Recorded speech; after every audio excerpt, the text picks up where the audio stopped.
தேமுதிகவை உள்ள சேர்த்ததுனாலதான் திமுகவுடைய தோல்விக்கு மிகப்பெரிய காரணம். அவங்களுக்கு கொடுத்ததுனால கம்யூனிஸ்டுகள்ல இருந்து எல்லாருக்கும் வந்துருச்சு. சோ அந்த மாதிரி போகாம கொஞ்சம் நிதானமா போகிறார்களோ என்பது, அவர்களோடு மோதுவதற்கும் இபிஎஸ் பயந்துட்டு தான் இந்த ஆக்ஷன் எடுக்காம இருக்காரோன்னு பயமா இருக்கு. லீமா ரோஸ்க்கு அந்த தொகுதி இந்த அளவுக்கு தோப்போன்னு திமுக எதிர்பார்க்காதனால லீமா ரோஸ்க்கு அந்த சீட்டை விட்டு கொடுக்கறதுக்காக அந்த வேட்பாளரும் மாற்றி விடப்பட்டார். மறைமுகமாக வெற்றி பெறுவதற்கான உதவிகள் என்ன செய்ய முடியுமோ அதை செஞ்சாங்க. So indirect understanding. 234 ஒரு தொகுதி போனா என்ன,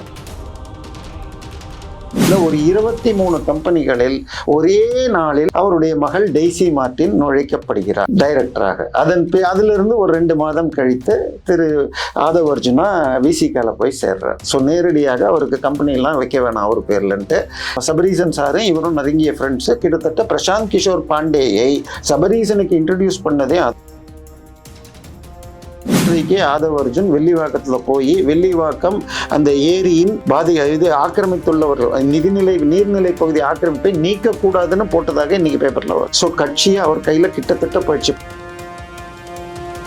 பாண்டிச்சேரி பாஜக கிட்டத்தட்ட சார்லஸ் மார்டினுடைய கையில தான் இருக்கு. ஸோ அது அங்க நடக்குது. பட் நேரடியாக கட்சியில சேர்த்துக்கல. இங்க அதிமுகவை நேரடியாக கைப்பற்றுவதற்கு இது பண்ணிட்டாங்க. பட் இதுல திமுகவும் உடன்பாடு. 2021 இந்த ஆட்சி வந்தவுடன் லாட்டரி லைசன்ஸ் மீண்டும் துறக்கப்படும் என்று அஷூரன்ஸ் கொடுத்ததற்காகத்தான் இந்த 3500 கோடி கொடுக்கப்பட்டதாகவும், பிடிஆர் சரிப்பட்டு வரவில்லை, அவரை கொஞ்சம் அப்படி தள்ளி விட்டுட்டு கொண்டு வரணும் 1.5 வருஷம் ஓட்டினாங்க. பிடிஆரை மாத்தின அப்புறமும் கொண்டு வரணும். ஸ்பெக்ட்ரம் தமிழ் நேயர்களுக்கு வணக்கம். நம்மோடு அரசியல் விமர்சகர் தேவப்பிரியா இருக்கிறார், பேசலாம் சார். வணக்கம். வணக்கம். அதிமுகவில் நடக்கக்கூடிய கலைபரங்கள் எல்லாத்துக்குமே காரணம் ஒரு பெண்மணி தான். அந்த பெண்மணியை தலைமை பொறுப்புக்கு கொண்டு வருவதற்காகத்தான் முன்னாள் அமைச்சர்கள்லாம் இந்த அளவுக்கு போராட்டாங்கன்னு சொல்லிட்டு லாட்டரி அதிபர் மார்டினுடைய மனைவி லீமா ரோஸ் அவர்களுடைய பேர் அடிபடுது.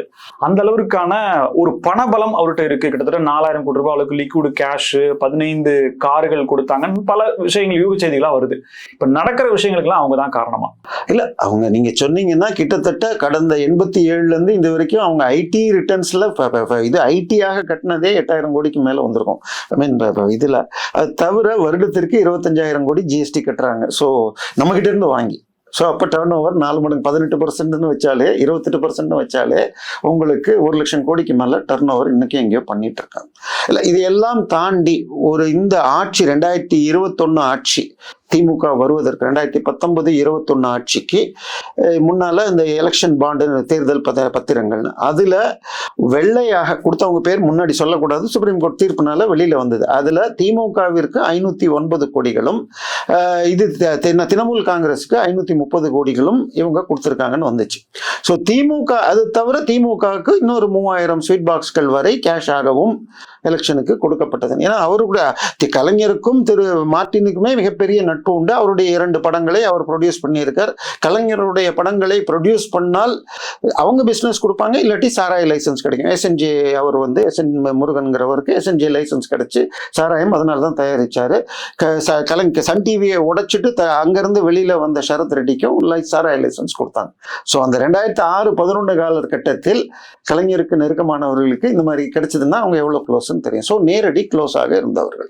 ஸோ இப்ப 2021 இந்த ஆட்சி வந்தவுடன் லாட்டரி லைசன்ஸ் மீண்டும் துறக்கப்படும் என்று அஷூரன்ஸ் கொடுத்ததற்காகத்தான் இந்த 3500 கோடி கொடுக்கப்பட்டதாகவும், பிடிஆர் சரிப்பட்டு வரவில்லை, அவரை கொஞ்சம் அப்படி தள்ளி விட்டுட்டு கொண்டு வரணும் 1.5 வருஷம் ஓட்டினாங்க. பிடிஆரை மாத்தின அப்புறமும் கொண்டு வரல. நிதிநிலைமை சரியில்லை, கொண்டு வரல. ஏன்னா லாட்டரியை பத்தி சொல்லணும்னால் லாட்டரியை முதலில் அண்ணாதுரை கொண்டு வந்த பொழுது விழுந்தால் நாட்டுக்கு விழுந்தால் உங்களுக்கு விழாவிட்டால் நாட்டுக்கு அப்படின்னு சொன்னாராம். அப்ப இன்னொரு நிதிநிலைமை மோசங்கிறீங்களே, ஏன் சாராயத்தை திறக்கலன்னு கேட்டப்ப குஷ்டரோகியின் கையில் இருக்கும் வெண்ணெயை நான் எடுத்து விழுங்கவில்லை. நாங்கள் இப்ப குஷ்டரோகியின் வெண்ணெயை எடுப்பதுல ரொம்ப ஆரோக்கியமாக செஞ்சிட்டு இருக்காங்க.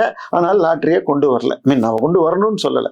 சோ இது நடந்து பேரம் பேசினப்ப நடுவில் 1-2 வழக்குல காப்பாத்தினாங்க. உதாரணமாக 2013 ஆகஸ்ட் 12ஆம் தேதி நங்கநல்லூர்ல ஒரு வீட்டுல 12 கோடி கேஷ் பிடிக்கப்பட்டது. அந்த கேஷை அவரை என்னன்னு கேட்டா, நான் மார்டின் அலுவலகத்தை மார்டின் லாட்டரி நிறுவனத்தில் வேலை செய்கிறேன். தமிழ்நாட்டில் பேண்டு, ஸோ தமிழ்நாடு கேஷுங்கிற இல்லைங்கிறதுனால கேரளாவிலும் மகாராஷ்டிராவிலும் விற்கப்பட்ட கேஷ் இப்போ டெபாசிட் செய்யறதுக்கு எனக்கு கொடுத்ததை நான் வச்சிருந்தேன் நாங்கள்.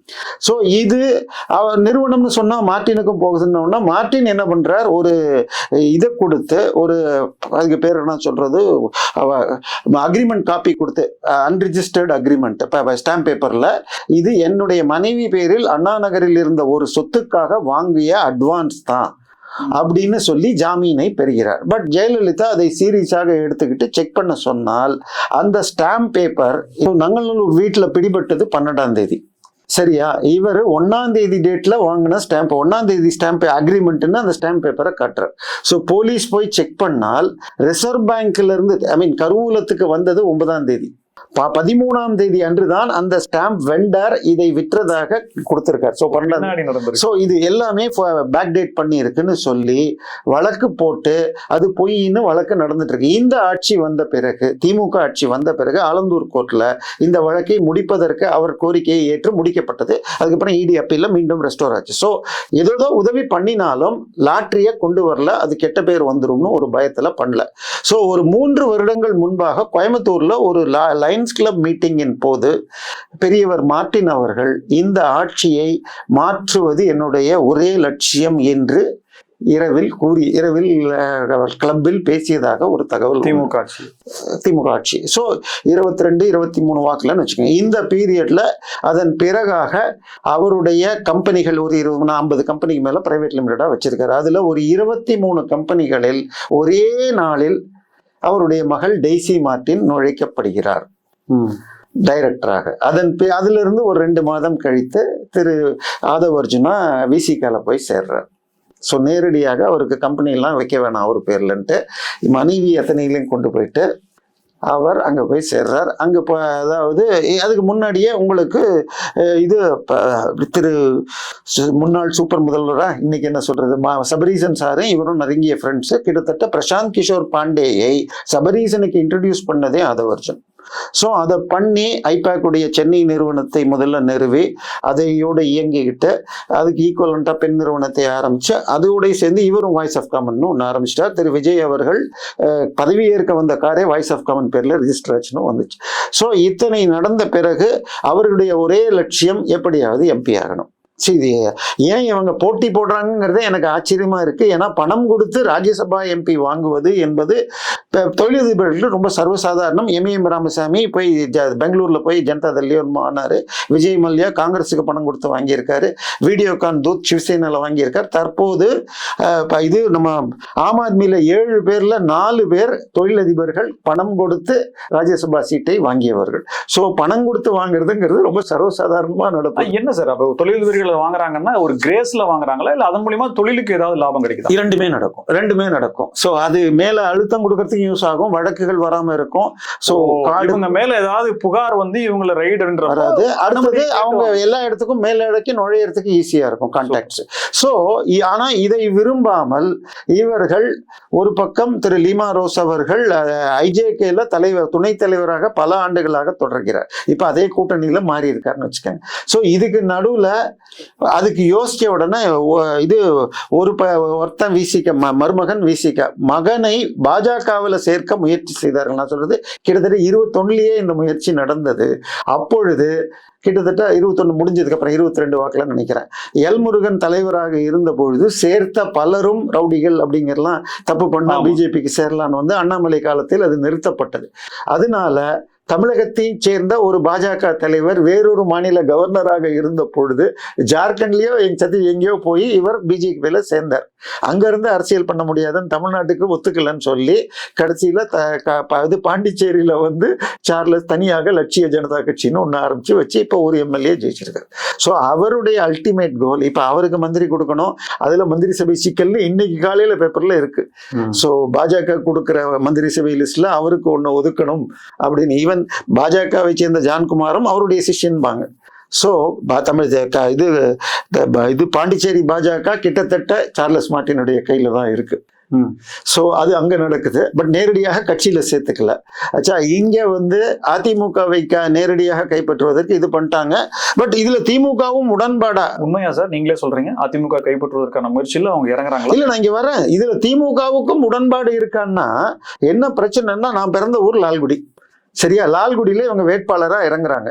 லால்குடியில் நான் சொல்றது ஆஸ் பர் நம்ம SIR data, SIR election commission data, உங்களுக்கு ரஃப்லி உங்களுக்கு 1.5 லட்சத்துக்கும் மேல உடையார் சமூகத்தை சேர்ந்தவர்கள் இருக்கிறார்கள்.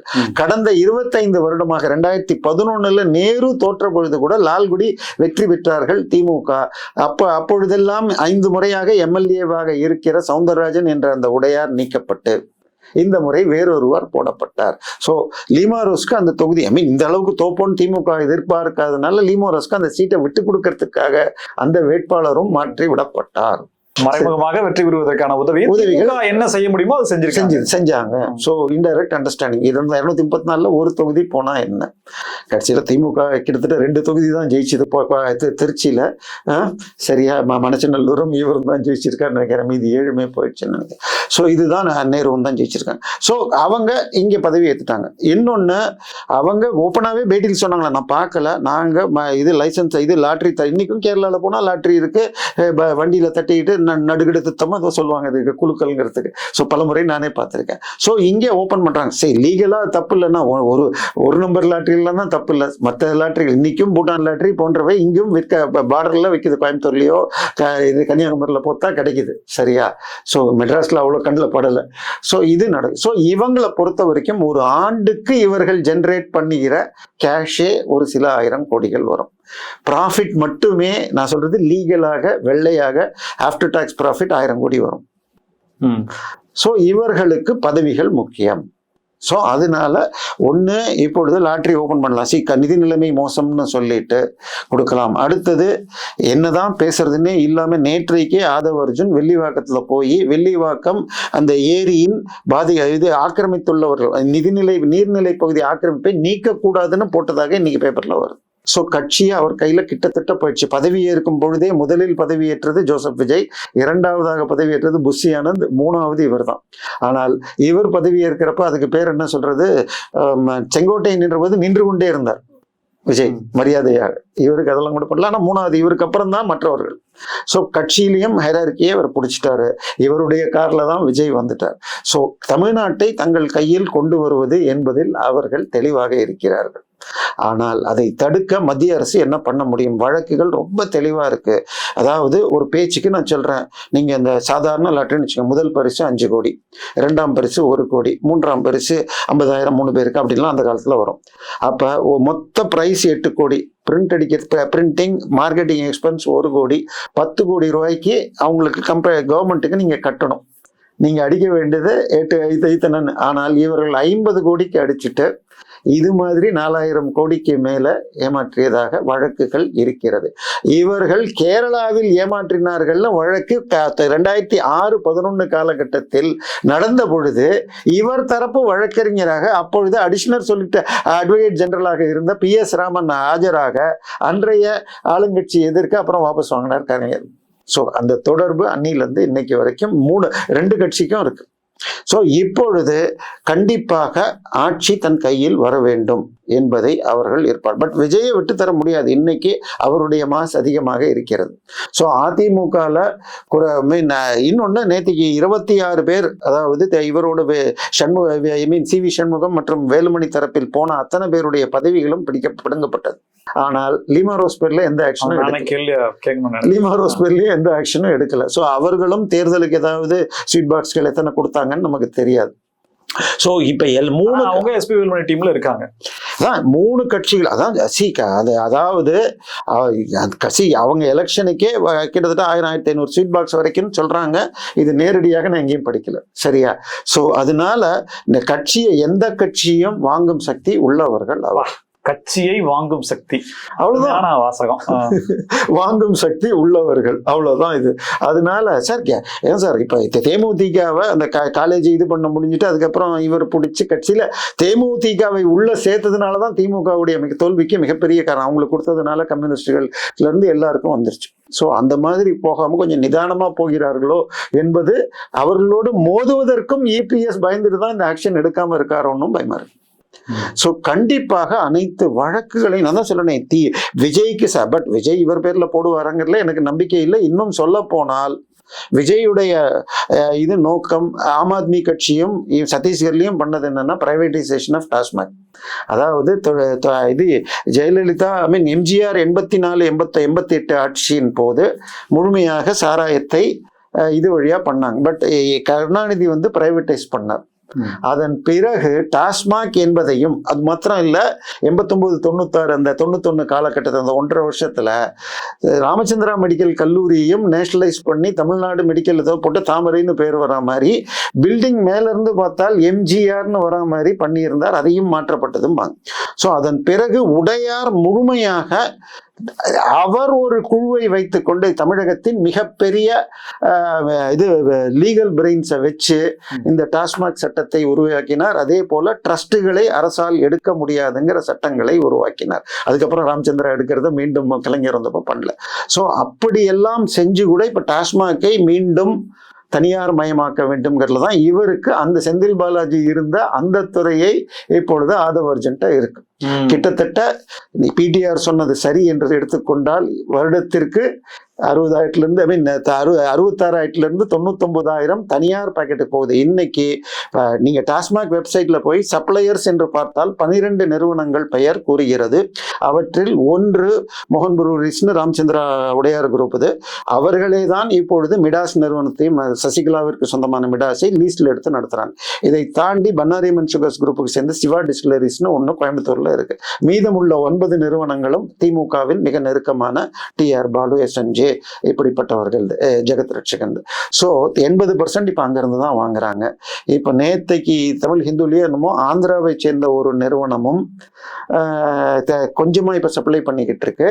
அவர்கள் இவருக்கு மிக நெருக்கமானவர்கள். கவர்னரை பார்க்க அழைத்து சென்ற ஒரு தொழிலதிபருக்கும் அந்த ஆந்திரா மிக நெருக்கம், விஷ்ணு ரெட்டிங்களா? ஆமா, மிக நெருக்கமானவர்கள். ஸோ அவர்கள் மூலமாக பெரும்பான்மையான சப்ளை அவர்களுக்கு போகும். தனியார் மயமாக்கும் ஐடியாவும் இருப்பதாக இருக்கிறது. ஒன்னே ஒன்று, ரொம்பவும் கேர்ஃபுல்லாக ஆம் ஆத்மி செய்த தப்பையோ சத்தீஸ்கர் செய்த தப்பையோ செய்யாமல் செய்ய வேண்டும். அதற்காகத்தான் ஆதவர்ஜுனுக்கு அந்த பதவி கொடுக்கப்பட்டுள்ளது. மிக நன்றி சார், பல்வேறு தகவல்களுக்கு நன்றி. மீண்டும் சந்திப்போம். இணைந்திருங்கள் ஸ்பெக்ட்ரம் தமிழோட 2 நேரம்.